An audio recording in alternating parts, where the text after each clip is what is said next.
తెలుగు ప్రశ్నలు నమస్తే. ఒక వర్స్టల్ యాక్టర్ మనతో ఉన్నారు ఈరోజు, సత్యదేవ్ గారు. హాయ్ అండి. హలో సార్, నమస్తే. ఫైన్. జిబ్రా సౌండ్ చేస్తుంది, నవంబర్ 22 బయటకు వస్తుందని చెప్పేసి. ఏంటి జిబ్రాకి సంబంధించి ఇంగ్లీష్ టైటిల్ ఏంటి, దీని బ్యాక్గ్రౌండ్ ఏంటి అనేది టీజర్లో మనకి కొంత కంటెంట్ చూపించారు, డబ్బు చుట్టూ తిరుగుతుందని చెప్పేసి. బట్ మిగతా విషయం అంతా మీరు చెప్తే మేము తెలుసుకుంటాం, ఆడియన్స్ అంతా. Okay, definitely. ఎస్. జిబ్రా అని టైటిల్ పెట్టడానికి కారణం ఏంటి, దానికి ఏమైనా మీనింగ్ ఉందా, కథకి దానికి లింక్ ఉందా? డెఫినెట్లీ అండి. యా, ఒకటి 4 లాంగ్వేజ్ల్లో వస్తున్నామని ముందు నుంచి ఉంది. అవును. సో ఏదో ఒక టైటిలే ఉండాలి అన్నిటికి సరిపడా. అది మేజర్ రీజన్ కాకపోయినా కూడా కథపరంగా మనది బ్లాక్ మనీ వైట్ మనీ చుట్టూ తిరిగే, నల్లధనం తెల్లధనం చుట్టూ తిరిగే ఒక కథ కాబట్టి జీబ్రా అనేది ఒక గ్రాస్ ఈటింగ్ యానిమల్, గడ్డి తింటుంది.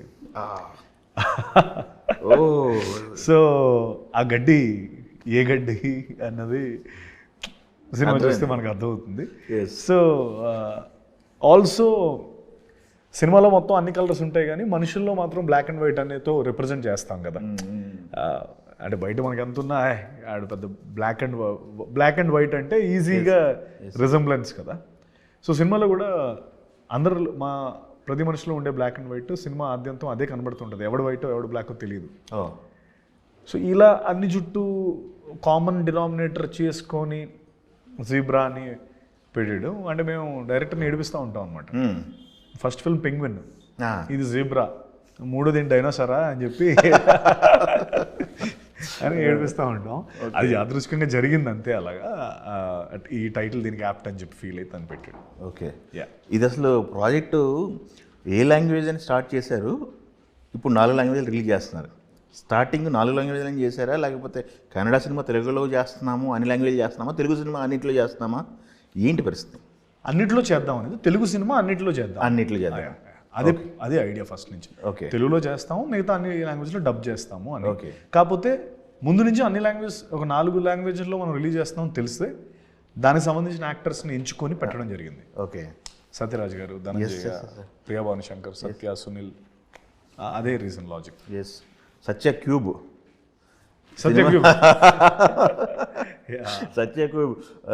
ఇప్పుడు ఈ సత్య గారు అంటారా ఆల్రెడీ ఎరగజేస్తున్నారు కామెడీ టైమింగ్తో. అబ్సల్యూట్లీ. ఎస్. మీరంటారా ఆల్రెడీ వెర్స్టైల్ యాక్టర్ అని ట్యాగ్ ఉంది, ఆయన కట్టప్ప ఎరగజేస్తున్నారు. ముగ్గురు కాంబినేషన్లో ఎలా ఉంటుంది? కాంబినేషన్ సీన్స్ ఉన్నాయా? అయ్యో, మాదే కాంబినేషన్ యాక్చువల్లీ. అవునా? నేను, ప్రియా, సత్యరాజ్ గారు, మాదంతా ఒక బ్యాచ్. ఓకే. సునీల్ గారు, ధనంజయ్ ఒక బ్యాచ్. సో ఆ విధంగా ఈ 2 వరల్డ్స్ ఎలా కొలైడ్ అవుతాయి అన్నదే సినిమా. అంటే మా ఇద్దరు వరల్డ్స్కి మధ్యలో ఆయన వరల్డ్ ఉంటుంది, ఆయన ప్రపంచం. అందుకే మధ్యలో ఉన్నాడు సినిమా పోస్టర్లో. గెటప్ కూడా విచిత్రంగా, చాలా విచిత్రంగా ఉంటుంది సినిమా అంతా. అసలు మామూలుగా వ్యాకీ క్యారెక్టర్ అయింది. అవునా? అసలు అంటే ఆయన అన్నాడు, అసలు నేను ఎప్పుడు ఒక మిర్చి ఫాదర్ అంటారు, నన్ను జీబ్రా బాబా అనాలి అని. అంటే అలా ఫీల్ అయ్యాడు తను చేసిన తర్వాత. ఓకే. బాబా ఆయన పేరు సినిమాలో, బాబా అంటాం. ఓకే. సో క్రూషియల్ పాయింట్లో వస్తాడు. అసలు ఆయన వచ్చినప్పటి నుంచి అదిరిపోద్ది అసలు. ఓకే. అయితే మనకి ఇప్పుడు ఈ సినిమా విషయానికి వచ్చేసరికి డబ్బు చుట్టూ తిరిగే కథ, ఇదిలా డబ్బు చుట్టూ తిరిగే కథలు చాలా ఉన్నాయి. అది కాకుండా బ్యాంకింగ్ సెక్టార్లో జరుగుతుందని చెప్పి మీరు చెప్పడం జరిగింది. రీసెంట్గా ఒక బ్లాక్ బాస్టర్ వచ్చింది. అవును, లక్కీ భాస్కర్. అది కూడా బ్యాంకింగ్ సెక్టర్లో జరిగేటంటే ఒక స్టోరీ. అది ఆల్రెడీ మీరు చూసారు కాబట్టి, ఇది మేము చూడలేదు కాబట్టి దానికి దీనికి డిఫరెన్స్ ఏంటి, అసలు దానికి దీనికి సిమిలారిటీస్ ఉంటాయా, లైన్ ఒకటేనా, అసలు అది కూడా కలవదా? సిమిలారిటీస్ అంటే బ్యాంక్ ఒకటే సిమిలారిటీ. అందులో హీరో బ్యాంకర్, ఇందులో హీరో బ్యాంకర్, ఈ 2 సిమిలారిటీస్. మిగతా అంతా డిఫరెంట్. ఎందుకంటే అందులో ఈ వేరే వరల్డ్స్ అవన్నీ లేవు, అది ఓన్లీ ఒక సెగ్మెంట్ ఆఫ్ ద. అవును. ఇందులో ఇట్స్ కంప్లీట్లీ కమర్షియల్ ఎంటర్టైనర్ కోసం క్రియేట్ చేసిన వరల్డ్స్ ఇవన్నీ. బ్యాంక్ అనేది ఒక పార్ట్ మాత్రమే. దాన్ని వాడుకుంటూ ఒక చిన్న ట్రాన్సాక్షన్ ఎర్రర్ వల్ల ఒక 3-4 వరల్డ్స్ ఎలా డిస్టర్బ్ అవుతాయి అనేది ఫిల్మ్. అది కూడా దాంట్లో అఫ్కోర్స్ బయటకి ట్రైలర్ చూపించారు కాబట్టి హిలేరియస్గా ఉంది నాకు తెలిసి. అవును, ఫన్ వర్కౌట్ చేసినట్టు అనిపిస్తుంది స్టోరీతో పాటు. అయ్యో, అంటే వీళ్ళు ఒక చిన్న కుందేళ్ళు బ్యాచ్ అండి వీళ్ళు. సత్య, నేను, ప్రియా భాను శంకర్, మాకు 9 to 5 జాబ్ మాది, బ్యాంకర్స్ మేము, మిడిల్ క్లాస్ బ్యాంకర్స్. Okay. సడన్గా మాకు ఈ వరల్డ్, ఈ గ్యాంగ్స్టర్ వరల్డ్లోకి వెళ్ళాల్సిన ఇది వస్తుంది. అక్కడంతా కొత్తే కదా, దాన్ని ఎలా ఆ ఎత్తు అవన్నీ ఎలా దాటుకొని సాల్వ్ చేసుకుంటూ వెళ్ళాలనేది ఫన్ మాకు. ఓకే, తెలియదు కాబట్టి అంత ఫన్ అనమాట, సిచ్యువేషనల్ కామెడీ కింద వస్తుంది. Okay okay. చైన్ పనులు చాలా చేస్తూ ఉంటారు ఈ బ్యాచ్. ఓకే, అలానే మీకు ఇంతకుముందు ఒక సినిమా చేశారు మీరు, డబ్బు చుట్టూ చేసే సినిమా బ్లఫ్ మాస్టర్. అది ఫిరేషియస్ పర్ఫార్మెన్స్ మీది. దీంట్లో ఏంటి పరిస్థితి, సెటిల్డ్ పర్ఫార్మెన్సా లేకపోతే సిచ్యువేషన్ బట్టి మారుతుంటుందా పర్ఫార్మెన్స్? మీ క్యారెక్టర్ ఎలా ఉంది? సిచ్యువేషన్ బట్టి మారుతుంటుంది. కామన్ మ్యాన్ నాకు బాగా ఇష్టమైంది. ఆ కామన్ మ్యాన్ క్యారెక్టర్ అంటే నాకు చాలా ఇష్టం. ఎందుకంటే మనం అంటే మనం కనెక్ట్ అయ్యే క్యారెక్టర్, ఒక కామన్ మ్యాన్ గెలవాలని అందరం అనుకుంటాం. సో ఈ సినిమాలో వాడు గెలవాలని అందరూ, సో సినిమా చూసినప్పుడు అరే ఇది గెలవాలి అని అనిపిస్తుంది అనమాట. సో నాకు అది బాగా నచ్చింది. అంటే దీనికి మిగతా సినిమాలకి డిఫరెన్స్ అంటే ఇది చాలా సటిల్ ఉంటుంది. అంటే నేను అసలు ముందట్లో చాలా సీరియస్గా అట్లా, ఇందులో nothing, it's like cool and మీకు బాగా నచ్చుతుంది యాక్చువల్లీ. నేను బాగా నవ్వుతాను, ఎక్కువ నవ్వుతూ ఉంటాను. చాలా సినిమాలో నవ్వు లేకుండా ఉంటాను. సో ఇందులో తెలుగు సినిమాలో కానీ లేకపోతే సౌత్ ఇండియన్ లాంగ్వేజ్ కానీ బాలీవుడ్ లాంగ్వేజ్ ఏదైనా పెక్యులర్ క్యారెక్టర్ చేయాలంటే గుర్తొచ్చే టాప్ 5 పేర్లలో మీది ఒకటి ఉంటుందని నా అభిప్రాయం. పెక్యులర్ క్యారెక్టర్ ఏదైనా ఇతనైతే బాగా చేయగలడండి, సత్యదేవి పర్ఫెక్ట్ న్యాయం చేస్తుంది చెప్పేసి. అట్లాంటిది ఈ నార్మల్ క్యారెక్టర్, నార్మల్ అంటే I mean boy next door క్యారెక్టర్లో ఇట్లాంటివి చేయాలని చెప్పి మీకు ఉంటుంది కదా, అది మీ కెరీర్ స్టార్టింగ్లో పడింది అనుకుంటున్నారా? నాకు తెలిసి పెక్యులర్ క్యారెక్టర్లో ఎక్కువ బాగా రిజిస్టర్ అయిపోయినాయి జనాల్లో. కెరీర్ స్టార్టింగ్లో పడలేదండి. పడుంటే వేరేగా ఉండేదేమో. నేను అంటే మీ ఇమేజ్ మళ్ళీ వేరే గ్రాఫ్ వెళ్ళిపోయేది. వెళ్ళేది. ఓకే, ఒకటి లక్కీగా నాకు అన్నీ చేసే అవకాశం దొరికింది, చేసుకుంటూ ముందరకు వచ్చాను. బాయ్ నెక్స్ట్ డోర్ అంటే Brochevarevarura boy next door, Umamaheswara Ugraroopasya boy next door, తర్వాత ఇది బాయ్ నెక్స్ట్ డోర్. సో అలా గుర్తుందా శీతాకాలం బాయ్ నెక్స్ట్ డోర్, అన్నీ పడ్డాయి. అంటే లైక్ సైమల్టేనియస్గా అన్నీ చేసుకుంటూ వస్తున్నాను. ఓకే, మనకి మీ కెరీర్ స్టార్టింగ్ నాకు తెలిసి 2011 అనుకుంటా. అవునండి, 13 years. అవునండి, 13 yearsలో మీరు చేసుకుంటా వస్తున్న క్యారెక్టర్లు, వెళ్తున్న జర్నీ మీకు సాటిస్ఫైయా? Super satisfied. అయ్యో అంటే నేనైతే extremely satisfied, but still hungry, చాలా హంగ్రీ. ఇప్పటి వరకు నేను చేసిందల్లా నాకు ఇష్టమే, కానీ నేను చేయాల్సింది ఇంకా చాలా ఉంది, చాలా చాలా చాలా ఉంది. అంటే నా బుర్రలో ఉన్నది మీకు చెప్పానంటే సరే తర్వాత మాట్లాడుకుందాం అంటారు.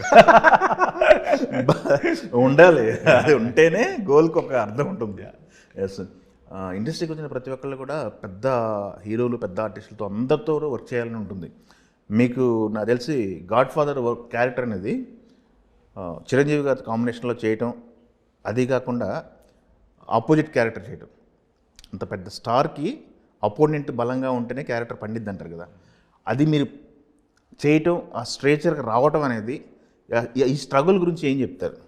ఒక 10 సంవత్సరాలు పట్టింది కదా? డెఫినెట్లీ ఈజీగా రాలేదు క్యారెక్టర్? రాలేదండి. ఓకే, అంటే నాకు అన్నయ్య సినిమాలు, చిరంజీవి గారు బ్లఫ్ మాస్టర్, బ్రోచేవర్ ఎవర్రా, రాగలేన గంటల్లో, ఈ సినిమాలు ఒక కోవిడ్ టైంలో మనం అందరం ఎక్కువ సినిమాలు చూసేవాళ్ళం కదా. అలా ఈయన కూడా ఇంకా బయటికి వెళ్ళే పనే ఉండట్లేదు కదా ఎవరికి అని, వరుసగా అవి 3 సినిమాలు వారంలో చూశారు. ఓకే ఓకే ఓకే, చూసి ఎవడేంటి బాగా చేస్తున్నాడు ఇన్ని రోజులు మనం చూడే, ఆ స్పేస్లో నన్ను పిలిపించారు. పిలిపించి మాట్లాడి, తనకు తెలీదు నేను తనకి వేరే అభిమాని, అన్నయ్యకి తెలీదు.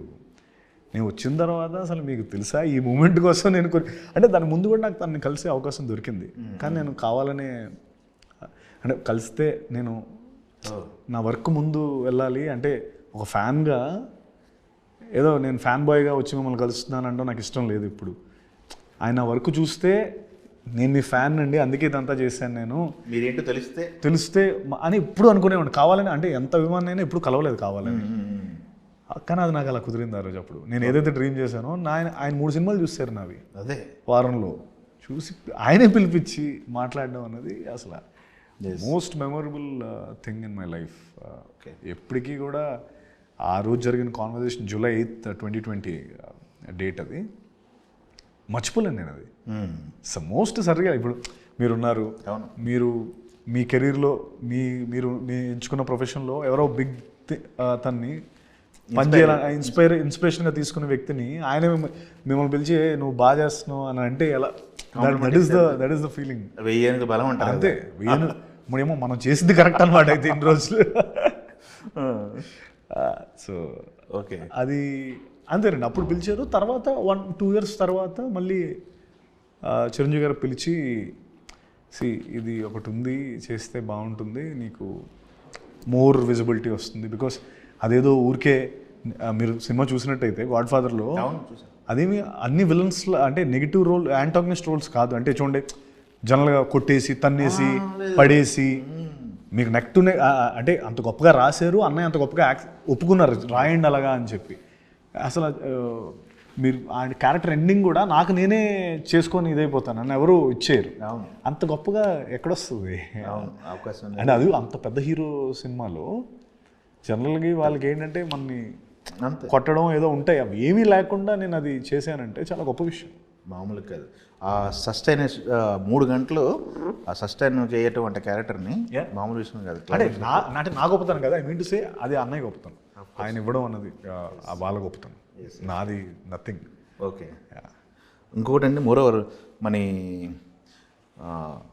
డైరెక్టర్ పూరి గారు ఎలా ఉన్నారు? మా పూరి గారు ఎలా ఉన్నారు? మేము చూస్తే మా పూరి గారు ఎలా ఉన్నారని అడగాలనిపిస్తుంది.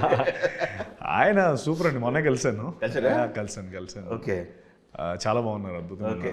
నెక్స్ట్ దాని మీద పని చేస్తున్నారు. కొడితే సాలిడ్గా కొట్టాలంటున్నారా? అంతే. ఆయనలో ఉన్న గొప్పతనం ఏంటంటే ఫస్ట్ ఆఫ్ ఆల్ ఆయన ఎన్నిసార్లైనా కంబ్యాక్ అయినా ఇస్తాడు. ఆయన 100 ఏళ్ళు వచ్చినా కంబ్యాక్ ఇస్తాడు ఆయన. సో ఆ విషయంలో మనం ఎక్కడ ఆయన రైటింగ్ ఫ్యాన్స్ ఉన్నారండి బాబు. ఉన్నారు. సో నెక్స్ట్ అదే ఆయనలో ఉన్న గొప్పతనం అండి. ఇంకా వేరే వాళ్ళు ఎవరంటే మనం ఎక్కడో దానికి కష్టం అని అనుకుంటాం కానీ, but puri sir is puri sir. ఎన్ని గివెన్ డే వస్తాడని, వచ్చాడంటే బ్లాక్ బస్టర్ ఇస్తాడని. ఇప్పుడు జీబ్రా 22 రిలీజ్ అవుతుంది. జీబ్రా తర్వాత ప్రాజెక్టులు ఏంటంటే లైనప్, సత్యదేవ్ లైనప్ ఎప్పుడు ఒక 6-7 పెట్టుకుంటారు లైనప్. ఇప్పుడు 3 పెద్ద ఎక్కువ లైనప్. అంటే నేను నెక్స్ట్ ఫుల్ బాటిల్ రిలీజ్ ఉందండి. ఓకే, ఫుల్ బాటిల్ అనే ఫిల్మ్. అవును, కంప్లీట్ మాస్ ఎంటర్టైనర్ అది. అంటే లైక్ కామెడీ క్రైమ్ కూడా బయటకు వచ్చింది కదా, బాగుంది అది. అది సూపర్. అంటే ఈ సినిమా అయిపోగానే వద్దామని వెయిట్ చేస్తున్నాం. ఓకే, సో అది వస్తుంది. తర్వాత వెంకటేష్ మహాతో ఒక సినిమా చేస్తున్నాను. ఓకే, అజయ్ నాగ్తో ఒక సినిమా చేస్తున్నాను. ఆరంభం అనే ఫిల్మ్ చేశాడు, మంచి క్రిటికల్ అక్లెయిమ్ వచ్చింది. ఆ డైరెక్టర్తో చేస్తున్నాను. ఓకే, తర్వాత క్రాంతి అనే కొత్త డైరెక్టర్తో చేస్తున్నాను. ఈ సినిమాస్ ఉన్నాయి. ఓకే, నాకు తెలిసి మీరు టచ్ అయిన జోనర్ అంటూ లేదనుకుంటా. రూటెడ్ స్క్రిప్ట్ కూడా చేశారు మన కృష్ణమ్మ. రూటెడ్ స్క్రిప్ట్ కూడా చేస్తున్నాడు. Completely rooted. గంజాయి అమ్ముకునేవాడు. అదే నేను చూశాను. చూసారా? నేను చూశాను. అది ఆ పర్ఫార్మెన్స్, మీరు ఫారెస్ట్లో చేసిన పర్ఫార్మెన్స్ ఉంటుంది కదా, వాడిని తీసుకొచ్చేసి అక్కడైతే షాక్. ఏంటి వీళ్ళిద్దరు కొట్టుకుంటారని, ఈ క్యారెక్టరైజేషన్ ఏంటని. బిగినింగ్ అదే కదా. తర్వాత వాళ్ళే ఫ్రెండ్స్ కింద. అదే, అది ఫెరిషియస్ క్యారెక్టర్ అన్నమాట. ఇంకా మీ ఆకలి చాలా ఉందన్నారు. మీ ఆకలిలో ఉన్నటువంటి వేరియేషన్స్ ఉన్నాయా, మిగిలిపోయినాయా? ఎందుకంటే చెప్పాను, రూటెడ్ క్యారెక్టర్ చేస్తారు, ఇప్పుడు ఫన్ జనరేట్ చేశారు, బాయ్ నెక్స్ట్ డోర్ క్యారెక్టర్ చేస్తున్నారు, విలన్గా చేశారు, బ్లఫ్ మాస్టర్ లాంటి సెటిల్ పర్ఫార్మెన్స్ చేసుకుంటూ వస్తున్నారు. ఏంటి ఇంకేం మిగిలిపోయినాయి అని ఇంకా ఆకలి చాలా ఉందంటే? నెక్స్ట్ ఇప్పుడు చెప్పిన 3 ఇంకా చేయలేనివి, ఇప్పటివరకు ఏం చేయలేదు. ఇవి ఇప్పుడు చేసిన దాంట్లో ఎందులోనే రావు. ఒకటేమో ఫుల్ బాటిల్, తాగుబోతు ఆటో డ్రైవర్. ఓహో, Kakinada back drop. Okay, okay, full on fun ఉంది, ఫన్ ఉంటుంది. తర్వాత మహాది అంతే ఇదిగా ఉంటుంది. అది వేరే జోనరా కంప్లీట్లీ. అది మోస్ట్ సెలబ్రేటెడ్ ఫిల్మ్ అది నాకు. అలాగే లక్ష్మి అనే కొత్త డైరెక్టర్ది కూడా ఒక స్క్రిప్ట్ ఓకే చేశాను. ఫుల్ ఆన్ ఫన్ అది కూడా. అంటే ఊరికే చెప్తున్నాను. మీరు ఏం ఎక్కువ ఎక్స్పెక్ట్ చేస్తారు స్క్రిప్ట్ ఓకే చేసే టైంలో? మీరు ఏ అంశాలను ఎక్కువ ఫోకస్ చేస్తారు? నాకు క్యారెక్టరేషన్ ఉండాలంటారా, లేకపోతే సినిమా కథ బాగుండాలా, లేకపోతే ఎట్లా? ఫస్ట్ కథ చాలా బాగుండాలండి. కథ బాగుంటే ఆటోమేటిక్గా క్యారెక్టర్ అనేది బాగున్నప్పుడే కథ బాగుంటుంది. యాక్చువల్లీ రెండు అటాచ్ అయి ఉంటాయి. ఓకే, కథ అంత అద్భుతంగా ఉందంటే క్యారెక్టర్ అంతే అద్భుతంగా ఉంటేనే కథ మనకు నచ్చుతుంది కదా. సో అవి చూసుకుంటాను. అయితే ముఖ్యంగా ఎమోషన్ పండేలా చూసుకుంటాను. ఎమోషన్ కంపల్సరీ ఉండాలి సినిమాలో. అంటే కామెడీ ఫిల్మ్ అయినా కూడా ఏదో ఒక ఎమోషన్ ఉంటేనే ఓకే అది కనెక్ట్ అవుతుందని నేను నమ్ముతాను. ఓకే. సో కొన్నిసార్లు మిస్ అవుతుంది, కొన్నిసార్లు ఆడుతూ ఉంటాను. ఎస్ మిస్ అయినప్పుడు ఇబ్బంది అదే ఫీల్ అయిన సందర్భాలు ఉన్నాయి, మీరు బాధపడతారా? మిస్ ఫైర్ అయింది, అరే మనం ఎక్కువ ఎక్స్పెక్ట్ చేస్తాం ఈ సినిమా. బాధ పడతానండి, అంటే బాధ ఎందుకు పడి సార్, భలే బాగా ఎక్స్పెక్ట్ చేసాము ఇది దీంతో పెద్ద హిట్ కొడతాం అనుకుంటే మిస్ ఫైర్ అయింది, ఇట్లాంటి సందర్భాలు ఉన్నాయా? చాలా ఉన్నాయండి, చాలా ఉన్నాయి. ఏంటి అప్పుడు ఓవర్కమ్ ఎలా చేస్తారు దాన్ని? తినేస్తాను. నాకు బాధ వచ్చిందంటే ఫస్ట్ వెళ్ళి ఒక మంచిగా కనపట్లేదు కదా, ఇప్పుడు కనబడట్లేదు, ఇప్పుడు తినడం తగ్గించాను. ఇప్పుడు గుద్దుతున్నాను, ఒక బాక్సింగ్ కిట్ ఒకటి కొనుక్కున్నాను. అంటే నాకు స్ట్రెస్ ఈటింగ్ బాగా, నాకు ఆకలి అంటే నాకు ఏమైనా ఇష్యూ వచ్చిందంటే ఫస్ట్ వెళ్ళి ఏదైనా కొనుక్కొని తినేసి అప్పుడు మైండ్ కొంచెం కామ్ అవుతుంది. అలా చేసేవాడిని, స్ట్రెస్ ఈటింగ్ చాలా ఎక్కువ. ఫోకస్ షిఫ్ట్ చేసేవాడిని. లేదా ఇల్లంతా శుభ్రం చేసేస్తుంటాను. అసలు ఇంచ్ టు ఇంచ్ చూసుకొని అన్ని క్లీన్ చేసేస్తాను. అంటే ఏం లేదు, అట్లీస్ట్ ఇల్లు సరిగ్గా క్లీన్ చేసావురా నువ్వు అని ఒక సాటిస్ఫాక్షన్. అంటే అది చేయలేకపోయావో అట్లీస్ట్ ఇల్లు క్లీన్ చేసావని, లేకపోతే కార్ శుభ్రంగా కడిగావని, ఒక ఫాల్స్ విక్టరీ అంటారు కదా. ఇది ఒక సింబల్. ఇంట్లో వాళ్ళకి అలవాటు అయిపోయిందా? ఇంట్లో వాళ్ళకి ఏదో చిప్పు కొట్టేసింది ఇడికని, గిన్నెలు తవ్వుతుంటే ఓకే వదిలేయడం బెటర్ అని వదిలేస్తుంటారు. ఫస్ట్లో ఇబ్బంది పడ్డారా ఇంట్లో వాళ్ళు? ఇబ్బంది అంటే తనకి తెలుసు, తెలుసు కదా, లవ్ మ్యారేజ్ కదా, తనకి తెలుసు. సో ఎక్కువగా ఆ జోన్లో ఉన్నానంటే వదిలేస్తుంది ఆటోమేటిక్గా. అండర్స్టాండింగ్. ఓకే, అదొకటండి. ఇప్పుడు మన సినిమాలు చూసుకుంటుంటే ఒక్కొక్కటి కథలు వచ్చిన కథలే తీసిన కథలే మళ్ళీ తీస్తున్నారు, బట్ టేకింగ్ డిఫరెంట్ వస్తుందని టాక్ వస్తుంది. కథ లైన్లు అనేవి ఎక్కడొక్కడ కనెక్ట్ అవుతుంటాయి. 100 సంవత్సరాల సినిమా ఇండస్ట్రీలో ఎక్కడొక్కడ ఏదో ఒక సినిమాకి సిమిలారిటీ వస్తుంది. అది old wine new bottle. Yes, but taking అనేది ఇంపార్టెంట్ అంటున్నారు. మీరు స్క్రిప్ట్లు సెలెక్ట్ చేసుకునేటప్పుడు ఇతను బాగా తీయగలడు అనేది మీకు ఏ విషయంలో కన్విన్స్ అవుతారు? కథ అంటారా, ఓకే ఇది ఎక్కడొక్కడ కనెక్ట్ అవుతుంటుంది, ఆ సినిమా ఈ సినిమా ఏదో కనెక్ట్ అవుతుంటుంది, బట్ ఎట్లా నమ్ముతారు మీరు? కొత్త డైరెక్టర్లు కూడా చాలా మంది పనిచేశారు మీరు. అది కన్విక్షనే సార్. అంటే కన్విక్షన్ వాళ్ళు మాట్లాడుతున్నప్పుడు అర్థమైపోతుందండి. ఓకే, వాళ్ళు ఎంత డీటెయిలింగ్లో మాట్లాడుతున్నారంటే it will not go wrong అనేది కాన్ఫిడెన్స్. నరేషన్ మీద తర్వాత నరేషన్లో చెప్తున్న డీటెయిలింగ్, వాళ్ళు ఏ షాట్ పెడదాం అనుకుంటున్నారు అన్నీ చెప్తారు కదా. ఆ షార్ట్ మేకింగ్ వాళ్ళు చెప్తున్నప్పుడు ఎంత క్లారిటీ ఉంటుందంటే ఈశ్వర్కి, ఆ సీన్ ఎందుకు అని మీరు అడిగితే మీకు 10 నిమిషాలు చెప్తాడు ఎందుకు ఈ షార్ట్ నేను పెట్టానని చెప్పి. దానికి లాజిక్ ఉంటుంది. అంటే ఏదో ఊరికే ఏదో మిమ్మల్ని కన్విన్స్ చేయడం కోసం చెప్పడు, వింటాడు, మనం చెప్పింది కూడా వింటాడు. ఒకసారి నేను ఎందుకు పెట్టానో చెప్తాను, ఒకవేళ మన ఇద్దరం ఒకే వేవ్లో ఉన్నాం లేదో తెలుస్తుందని చెప్పి ఎక్స్ప్లెయిన్ చేస్తే ఎంత క్లారిటీ ఉండడంతో మనమేం మాట్లాడతాం. మనం ఇప్పుడు 3 ఏళ్ళుగా కథ రాసో లేదా 2 ఏళ్ళుగా కథ రాసో కూర్చున్న వాళ్ళు రైటర్స్ జనరలీ వాళ్ళు ఎంతో ఆలోచించి ప్రతి సీన్ ఒక 10-30 సార్లు చేస్తూ ఉంటారు కదా.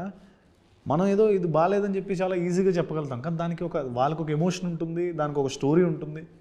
అది వాళ్ళు చెప్పేటప్పుడు మనం అంత కన్విక్షన్తో చెప్పినప్పుడు అంతే. ఇప్పుడు కొంతమంది ఉంటారు ఆ 10 నిమిషాలు మనం కన్విన్స్ చేయడం కోసం చెప్తుంటారు, అప్పుడు ఏం చేయలేము, కన్విన్స్ అవ్వం. చాలామంది ఈ మధ్యకాలంలో మాట్లాడుతున్నారు, ఆర్టిస్టులు అయినా అవ్వచ్చు, హీరోలు అయినా అవ్వచ్చు, మేజర్గా భుజాలపైన మార్కెట్ని మోసేవాళ్ళు హీరోలు అనుకోవచ్చు. ఈ ప్రజెంట్ టైంలో థియేటర్కి జనాలు రావట్లేదు, జనాలను రప్పియటం పెద్ద టాస్క్ అయిపోయిందనే మాటలు ఎక్కువ వినపడుతున్నాయి. ఆ ప్రెషర్ ఏమైనా ఫీల్ అవుతుందరా? థియేటర్కి జనాలు రావట్లేదు, హీరో అంటే మన ఇమేజ్ని బట్టి వస్తారు, లేకపోతే డైరెక్టర్ బట్టి వస్తారు, కాంబినేషన్ బట్టి వస్తారు, ఇట్లాంటివి ఉంటాయి కదా, అదేమైనా ఎక్కువ ఫీల్ అవుతారా? స్ట్రెస్ ఫీల్ అవ్వటం ఏమైనా ఉంటుందా? అవుతున్నానండి. అవునా? డెఫినెట్లీ.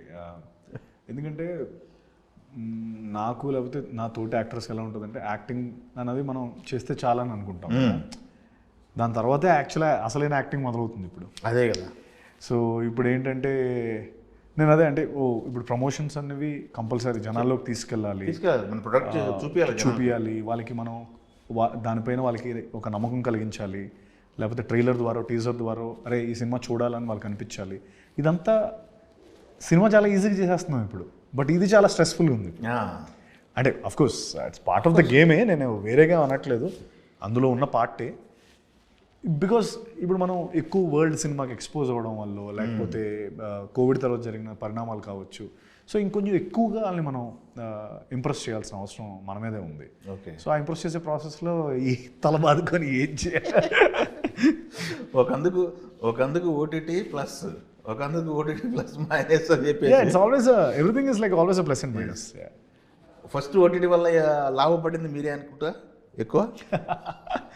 అంటే ఆ టైంలో ఇంకా థియేటర్ లేక చచ్చినప్పటికి ఆప్షన్ లేక అందరికీ నా సినిమాలు ఓటీటీలో రావడం, it's a blessing for sure. OTT is a blessing.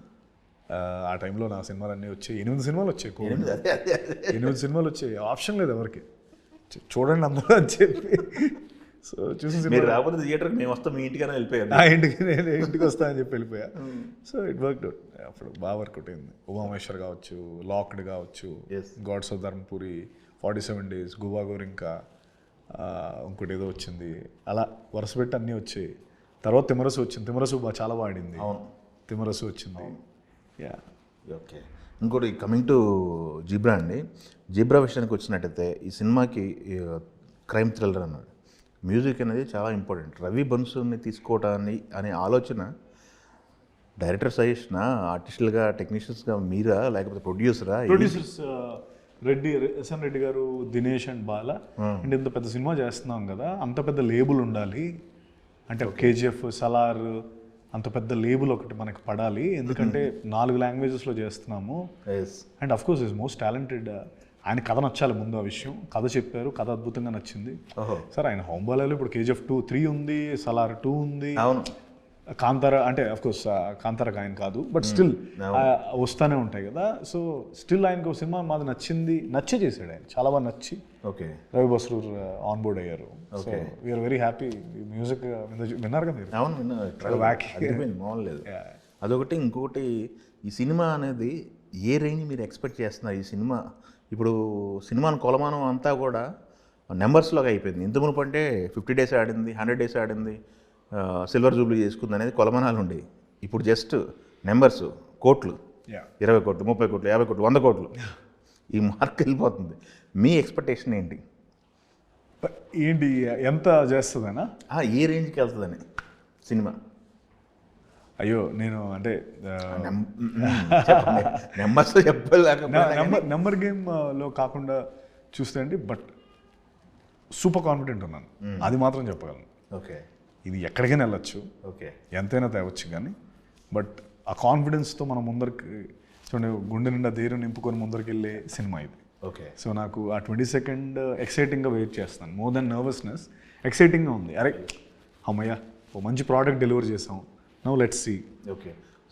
Satyadev గారి కెరియర్ చూసుకుంటే కొన్ని సినిమాలు పేర్లు సత్యదేవ్ అనగానే కొన్ని సినిమాలు పట్టలు వచ్చేస్తాయి, జ్యోతిలక్ష్మి, బ్లఫ్ మాస్టర్, అలా వచ్చేస్తుంటాయి, గడ్ఫార్ని. ఈ సినిమా కూడా ఆ లిస్ట్లో చేరుతుందా? 150% గుర్తొచ్చిపోయే సినిమాలు జిబ్రా 235%. అంతేనా? అదే. Okay, compulsory. Okay, it's a feather in my cap. Okay. Thank you very much అండి. జిబ్రా గురించి చాలా విషయాలు ఆడియన్స్ కోసం పంచుకున్నారు. ఆల్ ది బెస్ట్ అండి. బ్లాక్ బాస్టర్ తర్వాత మళ్ళీ కూర్చుందాం. Thank you so much. Thank you.